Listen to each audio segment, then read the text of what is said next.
I'm Nick, and this is a motherboard from Sapphire. You heard right, Sapphire is now making motherboards. This is the Sapphire Nitro Plus B850A Wi-Fi 7, and it's coming in at around about $189 US. It's kind of cool to see a new player in the motherboard space. This video is brought to you by VIPSCDkey.com. Have you ever installed Windows 11 only to see the watermark of death? You don't need to fork out a couple of $100s for a key. You can grab one from today's video sponsor, from VIPSCDkey.com for a tenth of the price. You can use our code GEAR to get 30% off for this month only. How good is that? That takes that already cheap Windows 11 key and makes it even cheaper. It's easy as placing your order. Bingo bango. You've got your new key on your orders page. You chuck that key into the activation screen and you're good to go. No more watermark of death. Use code GEAR to get 30% off for this month only. Link in the description. On with the video. Back to you, Nick. All right, here it is. The Sapphire Nitro Plus B850A Wi-Fi 7. Let's get that motherboard out of the way so we can take a bit of a closer look at all of the things that come with this motherboard. And I've got to be honest with you guys, there isn't that much that comes with this board other than this, and maybe this will be of help to you.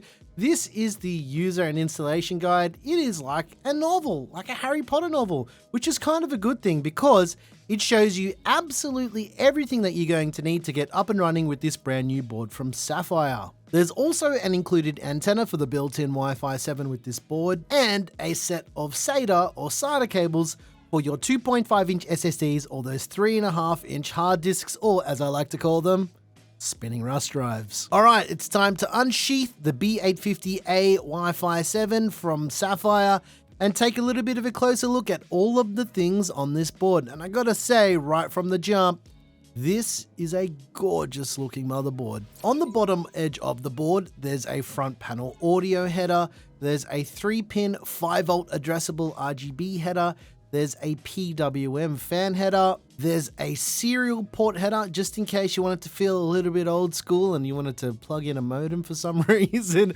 as well as a single USB 2.0 header. There's another 3-pin 5-volt addressable RGB header. There's a PC speaker header, which can be useful if you're wanting to play some games in DOS for some reason. There's the front panel header for all the lights and all the switches, as well as a 4-pin analog RGB header, and there's also a postcode debug LED array behind that. On the right-hand edge of the board, there's another PWM fan header. There is 4 SATA or SATA ports for your 2.5-inch SSDs or your 3.5-inch hard disks. There's a USB Type-C front panel header. Then there's a USB Type-A header for USB 3.2, as well as the 24-pin power connector for your brand new B850A Wi-Fi 7. And finally, and last but not least, another PWM fan header and another 3-pin 5-volt addressable RGB header. There's lots of RGB headers on this board. Right next to the top VRM heatsink, there is also 2 more PWM fan headers. One is typically used for the CPU fan and the other is used for a liquid cooler pump or a system fan or anything you want really. On the top left-hand edge of the board, there is 2 EPS power connectors to send juice to your brand new Ryzen 7000, 8000 or 9000 processor. One of the more interesting things about this board, especially for me, is there's a single by 16 PCIe Gen 5 slot at the top. Now, the rest of the slots are both sized as PCIe by 16. However, the middle slot is PCIe Gen 4x4 and the bottom slot is PCIe Gen 4x2. However, they have contacts for full by 16 slots, which is highly unusual. Typically, they'll remove the contacts in the slot, so when you look at it, you know exactly what that is. But on this occasion, I wasn't sure. And then I found out to give you the answer. For the VRM layout, this board features a 12+2+1 phase VRM layout with 55 amp power stages. I gotta say, the heat sinks are absolutely massive. The top heat sink is not connected to the heatsink where the I/O cover is. However, as you can see, the whole I/O cover is a heatsink for some of the VRM layout. Because this is an AM5 board, it features an AM5 socket. It also has standard AM5 cooler mounting in case you wanted to use those brackets to mount a cooler, or if that's what your cooler requires. Let's pop open that AM5 socket just in case you've never seen what the inside of an AM5 socket looks like. Now, people always ask me, Nick, why do you bother to do this? Well, If you've never built a PC before, it can be daunting, so maybe you don't know how to open the retention system, or if you're just curious to see what the inside of a socket looks like if you've never built a PC before, this is kind of helpful too. And yeah, I always just like to look to see if there's any bent pins from the factory. If we flip the board over, you can see that there's nothing really that interesting going on back here. There is the back of the socket's retention system here, but there's also a bit of PCB isolation for the audio interface. This is pretty typical, and we've been seeing this for at least the past 12 years on motherboards. So yeah, Sapphire seems to be doing exactly what everyone else is doing for their audio interfaces, which is not a bad thing.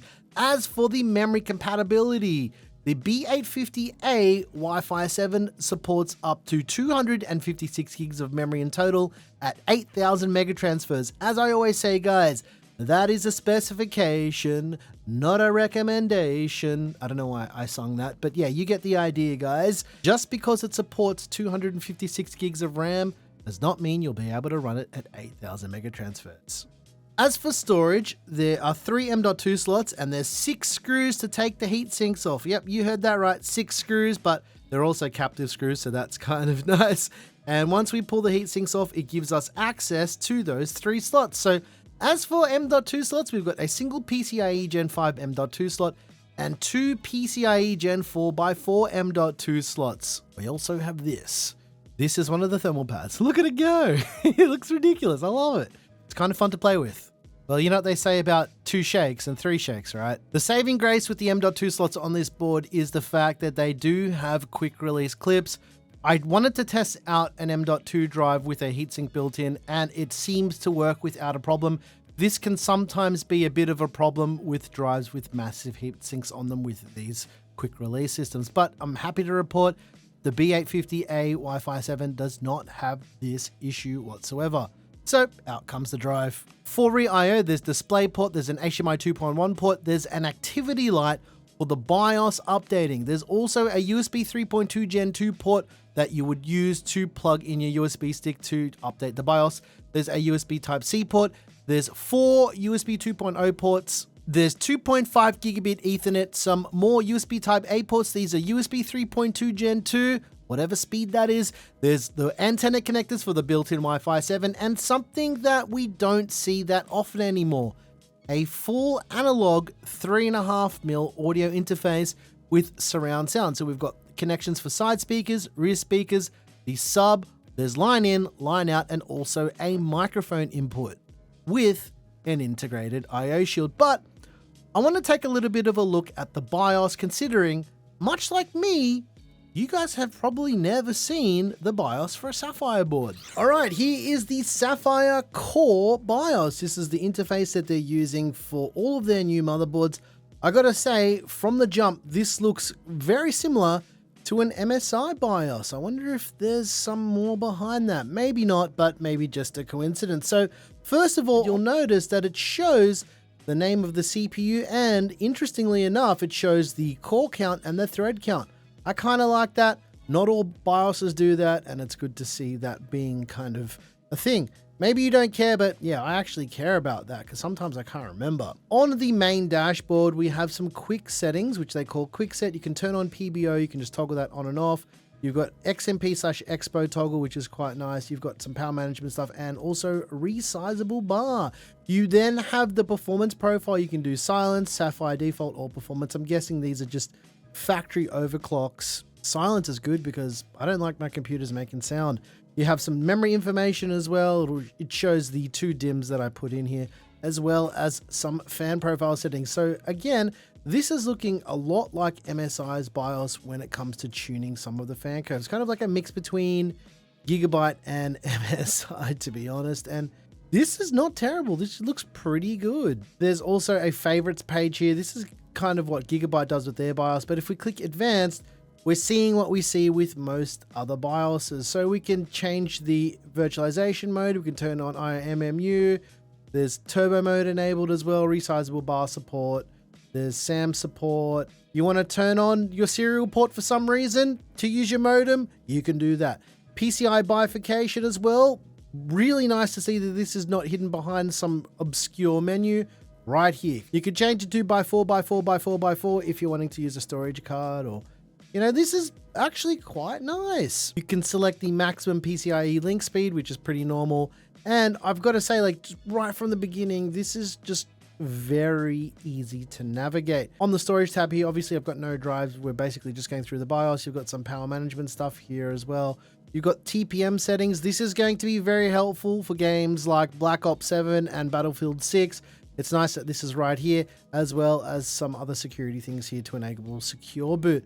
But overall, in the advanced settings, this is looking, I mean, it's less in detail than any other advanced setting for any other motherboard, but also enough to be able to tweak some things. I guess what they've tried to do is hide the super complex stuff and make it a little bit easier. There's an overclocking tab here, which shows us a bit more of those features that you'd find in some other BIOSes with all the options here. Like you can enable eco mode. You can say, hey, I want 105 watt eco mode for some reason, even though this is a 65 watt chip. You've got manual TDP control, which is quite nice too. You can just set the TDP. This is usually in milliwatts, so this is kind of looking like an MSI BIOS, to be honest. Say, for instance, you wanted to set this to 35 watts. You set the TDP to 35,000 milliwatts and you're good to go. You've got all of your PBO stuff here as well. So basically it is a normal BIOS, but they've just spread it out a little bit differently. You've got all of your memory overclocking stuff here. This memory kit is a 7600 mega transfer kit, so the options are very easily available. You've got an ECC toggle in case you've got error correcting memory. DDR5 Nitro mode, this is probably some overclocking profile that they've made because, you know, Nitro is kind of their whole Sapphire thing. A whole bunch of memory tuning options if you were to set the memory frequencies manually, as well as some voltage controls for the memory as well. So overall, in terms of overclocking, you've got basically every single option here. You're not really locked behind anything whatsoever. In the status tab, it shows us everything that is set with this current configuration. CPU temperature is very high because I've got a really crappy cooler on here. And overall, this is just a nice thing to look at a glance. In the boot tab, this will allow you to set your boot priority. This is like an MSI board where you can grab the device and just drag it to the order in which you want it to boot in. I kind of like that. It's kind of helpful. Finally, in the tools section, it's got everything that you need to save all of the settings here, and then the BIOS update feature. But obviously, I don't have a BIOS update on a USB stick, so I can't really show you that. Any BIOS with a search tool for me is an instant thumbs up, because that is basically the most important thing, is to be able to search for certain features. So I would say Sapphire's core BIOS is a nice layout. I don't have any issues with it whatsoever. Everything's there, nothing you don't need is not there, and everything you need is very easily accessible.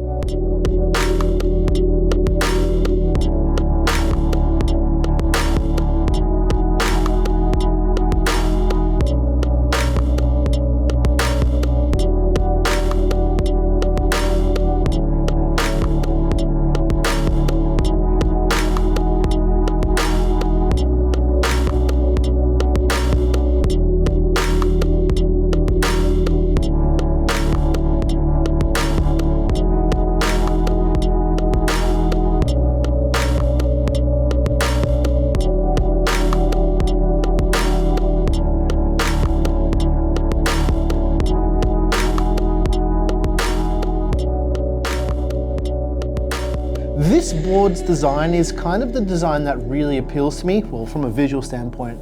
I would have liked to have seen some quick release M.2 heatsinks. It would have made life a little bit easier. There's 6 screws to get to all the M.2 slots, which can be a little bit of a pain in the butt if you're trying to do things quickly. However, as I did show, there are quick release M.2 clips. So if you're taking the drive out, at least you can save some time right there. I also thought it was funny that they had this really massive thermal pad. It was just obnoxiously thick, which is, yeah, it just felt like a slice of salmon or something. It's kind of weird.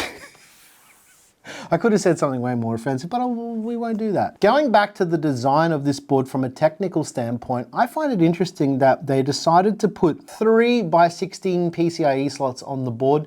And when you look closely at each of these slots, they have all of the contacts inside of the slot for a by 16 slot. But as I've already shown, they're not all by 16. This is one of the first times that I've seen a motherboard vendor do this. Usually they would just remove the contacts inside of each of the slots to denote what the speed is. So again, this one is a by 4 slot, this one is a by 2 slot, and it shares this slot with the second M.2 slot. Bit of an interesting design choice here. I gotta say, I'm kind of liking the layout of the BIOS here. It's different enough for it to be interesting and feel kind of fresh. Typically with boards that we see from vendors like this, it will be a board made by ASRock, and usually there's a couple telltale signs. The first one is they have this gold AMI BIOS sticker that they'll put somewhere on the board that you can usually tell if it's an ASRock board, or they'll have the additional hole on the PCB here to show that it was made by ASRock. But they don't have that here, which is nice to see. And I gotta be honest, I think the price is not too bad either, given the specifications and what you're getting with this board. 189 US dollars in the current global climate is not terrible for a B850 board. Like I said to you guys earlier, or if you're new here, you might not know this, but we're seeing an influx and a bit of a refresh of both X870 and B850. To be honest, we've got lots more boards that have arrived, so if you're keen to see more motherboard videos, make sure you get yourself subscribed. Let us know what you think of Sapphire entering the motherboard space. Now, to be honest, this isn't the first board. They just announced some MATX boards last week, but this is, I think, their first ATX board.